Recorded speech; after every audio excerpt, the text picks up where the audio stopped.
Thank you guys so much for joining us this week. Really appreciate you tuning in. As we continue on our theme of teams and team building, let's talk about something awkward. So let's say you get promoted and your friend, that one that you used to work next to and hang out with, maybe in work and out of work, now they report to you. And that's weird. And you don't really know how to deal with that. This can be super, super awkward. But Blake, is this something that you've dealt with in the past?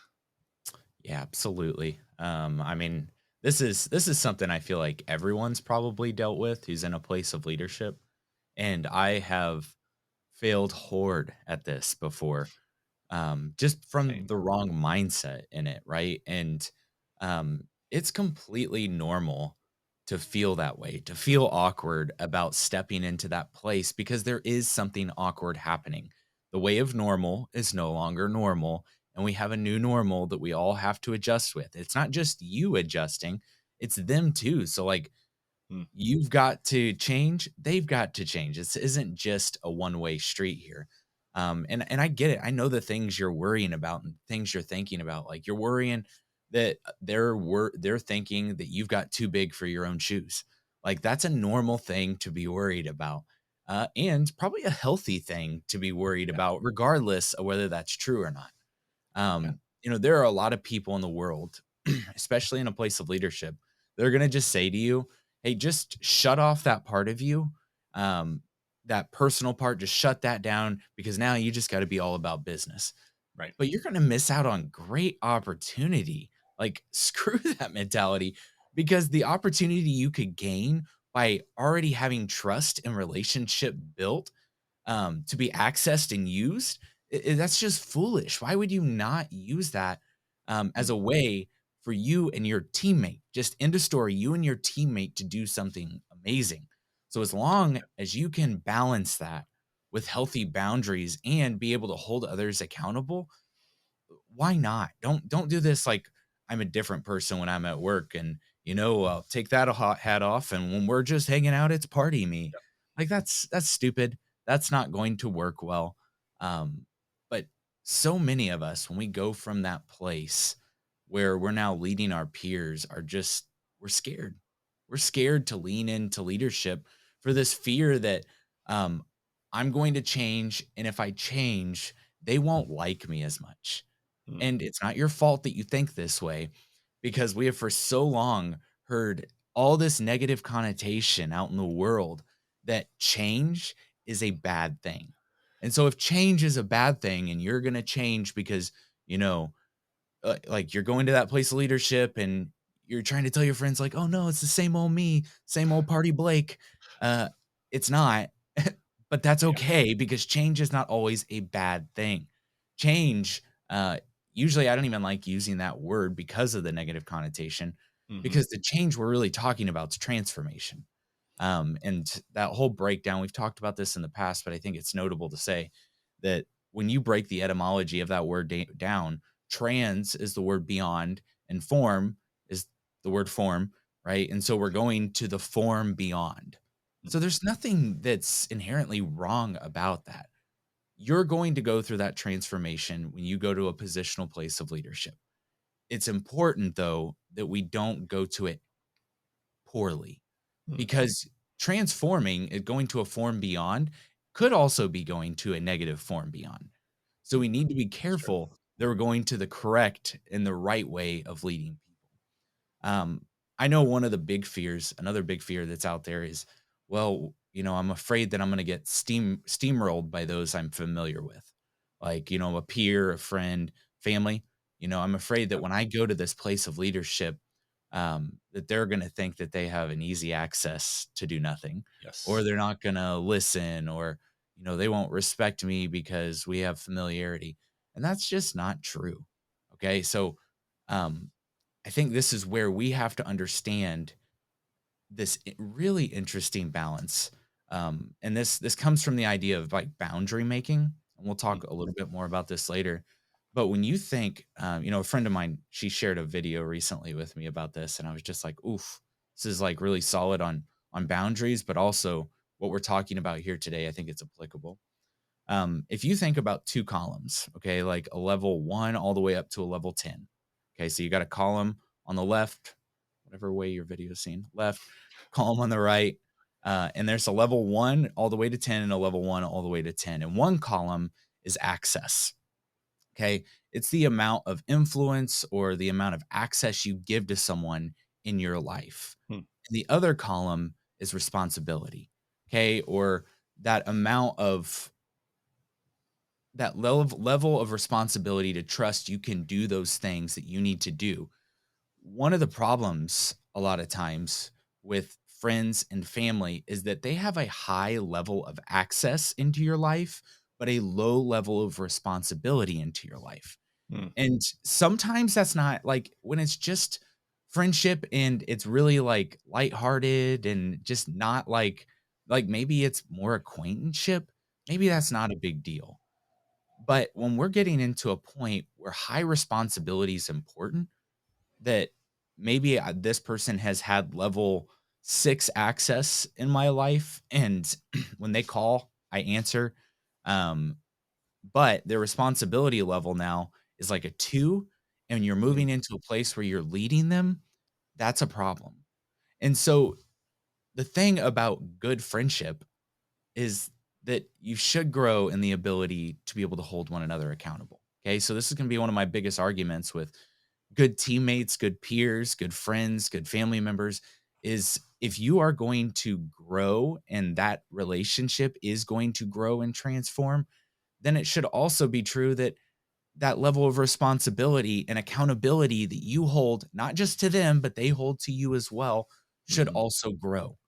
And when Yeah. that doesn't happen and they just want high access into your life without any level of responsibility, then you've got a I wanna say a toxic friendship, a toxic relationship there. So if that's going to happen and they're going to go to a place of high access, you've got to hold them to a place of high responsibility and Hmm. expectations. Okay. If your peer, your friend, your teammate, or your family member, if you work with them, is excited that you're going to a place of management because that means they're going to be able to get away with anything, then that's a shitty friend. Okay. Yes. That's not a friend. That's a foe who is self focused. They want high access and low responsibility because they want everything out of you. That's a Hmm. taker. Okay. Good Yeah. friends are both givers and there is taking too. I don't want to say that there's not taking, but you want to have good friendships that are based on giving Yeah. to one another out of the mutual respect for one another. Um, you don't want that toxic friend, that toxic peer in your life anyway. So sometimes it's not a horrible thing that you go to another level and you have to kind of Yeah. be an a-hole at times. Um, it is really hard to go from a positional place of leadership that you are on equal footing with your peer, and then to Hmm. go to a positional place that where you're leading them. It's normal to be nervous. It is. It's absolutely normal. But in order to do great things, you have to take that head on and hold that level of responsibility because of Yeah. what you're doing is important. Okay. There is a massive difference between being in charge and leading others. Mm. Okay, let me say that again. There is a big difference between being in charge and leading others. Yeah. Being in charge means that you're expecting that maybe you have that level 5 access that they have into your life, and you're expecting their responsibility to be a level 5, and it's not, and you're just like, "Well, they should just absolutely do it because I'm now in charge." You're missing it. Okay, being in charge isn't it. Leading others is the important part. And so helping them understand and being clear that like, hey, we're growing to this place and I'm moving into this role. I need to be able to lean on you. I need to be able to trust in you. Mhm. If I can't lean and trust in you on these things, please don't be expecting some preferential treatment because you would hate that if somebody else was doing that and getting some Mhm. preferential treatment. Yep. So, I want to be able to lean and trust in you. So, what I would say is if you are in a place, this podcast is all about becoming a leader and how to do these things. Yep. If that's the case, and you're not in that positional place of being in charge, that's okay, and that might be good because the practice you can get now is being a good leader. You can be a leader and not have positional authority. Okay. You can be a leader. And what I mean by that is not be in a place that has positional authority, not having some management responsibility. You can be a leader, and that makes it really, really easy Yeah. that when you do get promoted or whatever into a positional place that's over your peers, friends, or family, that now you've already been leading. Okay. Mhm. You've already been walking in ways of leadership and holding to those things. It's always awkward and hard because we wait to be leaders until we have the positional authority. That's Yeah. the problem here. True. And we don't know how to be leaders overnight. Okay. It takes time. So when you're like, oh no, I got this positional leadership, now you're like trying to au- authentically become this leader overnight. And that inauthentically just doesn't happen because it takes a lot of time, a lot of mindset change, and a lot of understanding of people and communication and how to work with one another that doesn't just happen by watching a quick YouTube video.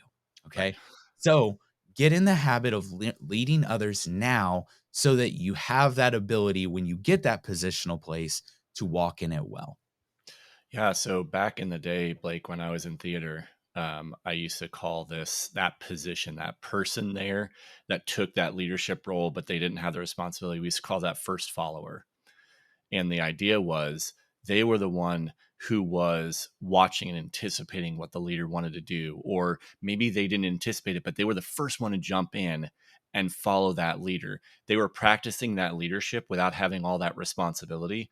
And those were the people that I always saw move up to that next position, to that next role, into that leadership position.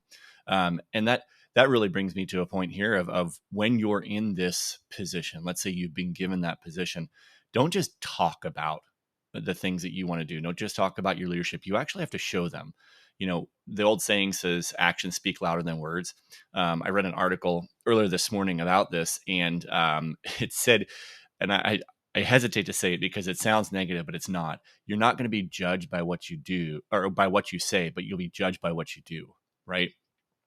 If you're talking about these things and all you do is talk about how you want to treat everybody the same and hold everybody accountable, but you don't actually do that, that's going to cause a much larger problem than the awkwardness that you experienced at the beginning of this transition, right? So take that time, make sure that you're showing them with your actions how you're going to lead and being that leader, using that mindset.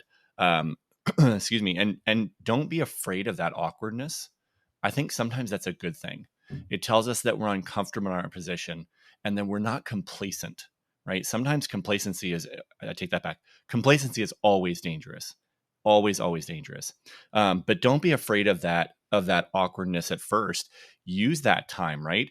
And it could be that the person that you were friends with, maybe they're awkward, or maybe you're awkward. Don't know, like, where does the friend thing start and the boss thing start? Like, how to navigate that is going to be, it's going to be there, and nobody's going to know where those things start or end because you haven't talked about it. And then you may have some jealousy too. This is something that's real, and I think is something we should talk about, is that there are other people out there probably who wanted that same position or that role that you got.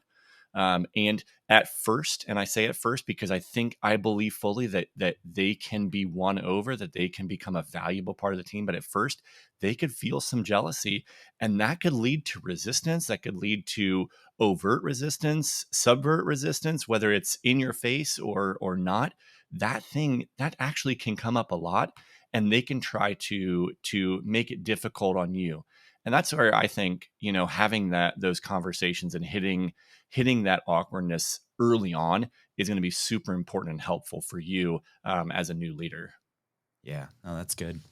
I mean, and I think you're right. I think you have to have, when you go to that place, and it's clear that someone moved up over another person Mhm. positionally, okay? Um, it is so good for friends even to just speak candidly about this, okay? Yeah. Speak candidly with your teammate that, hey, this is awkward. Um, if it obviously, like, you got to have that relationship already there to have that conversation, but if you do, just be like, man, this is awkward. But I want us to just talk about these things. Like, I'm not going to act like I know everything over you at this point, but like, I'm going to this place. I want to make sure that I'm going to this place that we just kick ass together.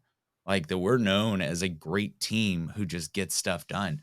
And that credit's not mine, it's ours. Yeah. It's we in this. And I think if you can have those conversations, it's going to be important. But if you don't and you're not clear, you're going to have problems because when I can't remember exactly what this is, but when we are unclear about our expectations and about how things are going to be, all we're doing is creating those premeditated resentments.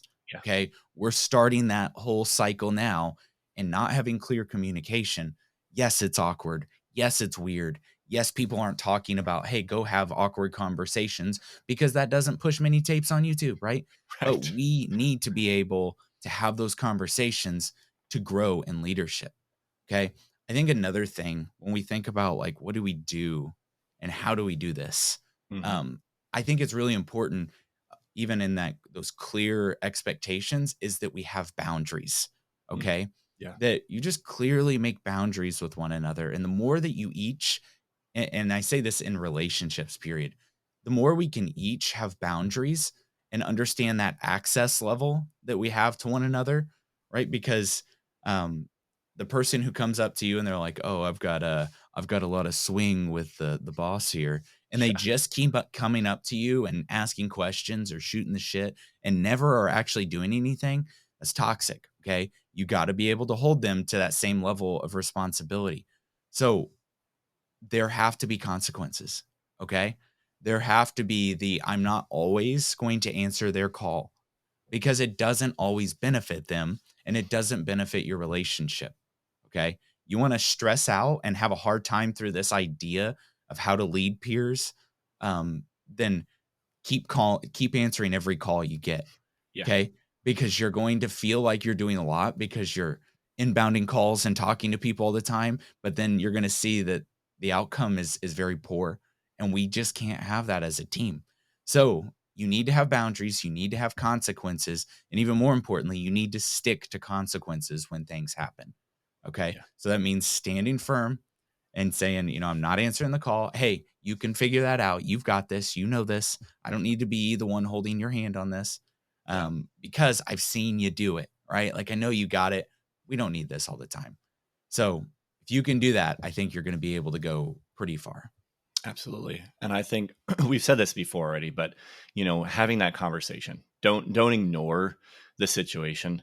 Because the longer we've talked about this too before in many other podcasts, but the longer you ignore something, the more that monster grows, at least in your head. And the longer you ignore the situation, that the things have changed, that the dynamics have changed between you and your former peer or your friend, the worse it's going to become. Have that open conversation right out the gate. And a lot of times that's a good opportunity for you to sit down with them too and then ask for feedback. Give them that platform to come to you and say, hey, as I'm growing in this position and this role, I would love your help and your feedback. How am I coming across? Am I being received well? Did I say something stupid and not realize it? Give them that opportunity to give you honest feedback. And just, keep in mind, you're going to be giving them feedback too as they continue to grow and as you continue to develop them as a team member and as part of your team. You want to keep that development going. Yeah. So opening that open and honest dialogue is so crucial to start at the beginning of this type of move or relationship. Yeah. And leading your peer is not knowing more than them. Okay. Like Mhm. this is really Yes. important. And it's not about not making mistakes. Okay. So we are terribly terrified of making mistakes, especially when we get this new position, because we're afraid, and because corporate America and many other trashy forms of capitalism, like the Milton Friedman form, is all about as soon as a mistake's made, you got to get rid of it and got to put Yep. in the right new person. And there's no like, hey, yeah, I'm learning here. So it's okay. You're going to make mistakes. It's more important, though, how you own those mistakes to those above you and those below you. Okay. So when that happens, like, just own it. Okay. Mm, It's okay. Another big one is to get buy-in with ideas. Okay, so yeah. a good way to transition, especially into this place, is to not also believe that you have the best idea for everything. You weren't put into that place of leadership because of all your perfect ideas. You were put into that place because you know how to lead, okay? Mm, And because yeah. there are expectations and glimmers to somebody that you know how to lead. So don't think that it's all about your ideas. So you want to get good camaraderie, ask for people's ideas, ask for people's Yeah. uh, best that they have. They may not give it right away, okay? Because some people are afraid, oh, they're going to steal my ideas. So get this, when someone does something good and they have a great idea, give them the praise, okay? Because that's really what this people are looking for is the praise through this. Give Yeah. them the praise when they do something well. When someone has a great idea, tell them, say that out loud, like with your voice. Wow, that's a great Yes. idea. We should definitely build on that. Okay? People's ideas a lot of times, and whether this is right or wrong, I tend to not be like, "Oh, your ideas are who you are." I don't think that way, but it doesn't mean that the majority of other people think that way. Mm, Okay. So you're going to build rapport, you're going to build trust when you see a good idea and authentically say, hey, that's a pretty good idea. I yeah. like where you're going with that. Yeah, I love that, man. It brings up another thought too, is that you have this unique opportunity as a leader because now you're in that position as a leader and you know these people and you've sat next to them, you've talked to them, you know a lot of their strengths. You know, maybe they might be better for a certain project or responsibility than somebody else because you've listened to them, and that bringing those ideas, allowing them to come up with those ideas and bring them to you also gives you that ability to fit them in those places where they may fit best, right? So as we're talking about this, our theme in this whole podcast and has been for the past several months actually is developing your team, right? Mm. So this is an opportunity to develop your team too, and getting the team to work well together, and maybe make it the most productive because you've been a part of it and seen, okay, this person does this job and they do it great, but they could do this job so much better. Maybe we just do a slight restructuring, give them the opportunity to do something that fits their skills. There was some statistic that I read, and I don't remember all the numbers, but the number of teams that are successful is so much higher when the leader uses the team's strength to the advantage of the whole team, right? To give them those opportunities to play to those strengths for their projects and to restructure as needed so that each person is working at their best ability and Yeah. doing something that they enjoy and they do well, right? Yeah. Those are some opportunities that you can have as a leader, that now you had that background of knowing that team. It makes it so much simpler when you get in those roles to be able to make those adjustments because you know your people. Yeah, and when you do see that, acknowledge that they're great at what they do, Yes. right? And when you see that they have that strength, acknowledge that and know that being the leader doesn't mean that you know all and that everyone else just needs to bow down and that Right. they're just second rate at their craft, okay? Yeah. You you are not in a place of leadership because you're the best. And this I don't remember who said this quote, but they said that it isn't your job to be the best at everything. It's your job to be the best at two things: one, seeing the bigger picture and knowing how to put the pieces and people in place to reach that goal. That's it. Mm. So see the bigger picture, know how to put all the people and all the resources together to make that great. And then finally, this is I guess we would consider this probably worst case scenario, but sometimes it happens. Be okay if that person, your friend, your peer needs to move on. Yeah. Sometimes that happens. Mhm. Sometimes that can be better for you and can be better for them. It may not feel like it in the moment. It may feel painful. It may feel frustrating, but in the end, it's going to work out well. And sometimes that doesn't mean that they're moving completely to a different company. I think sometimes that may be easier than if they move to a different department. We Mhm. can almost see that as a personal attack on us. Yeah, and that's and the other thing that's important with this is that is not like you cannot control how other people process, how other Right. people think. You can't control anything about them. We want to, but we can't. All Yes. you can control is how you walk through this process. So just so you know, you can go and do every little bit of things we just said, and at the end of it all, they may still say that a-hole. Okay? Yes. That may just happen, and that's not your fault. Okay? Don't wear that as if it's your fault. Yep. As a person with a leadership growth mindset, I think it's really important to keep in mind that this is probably something you're going to deal with at some point in your life or career. It's just going to happen. If you're listening to this podcast and have been with us for a while, you know our feeling on continued growth and how we teach that and we preach it, right?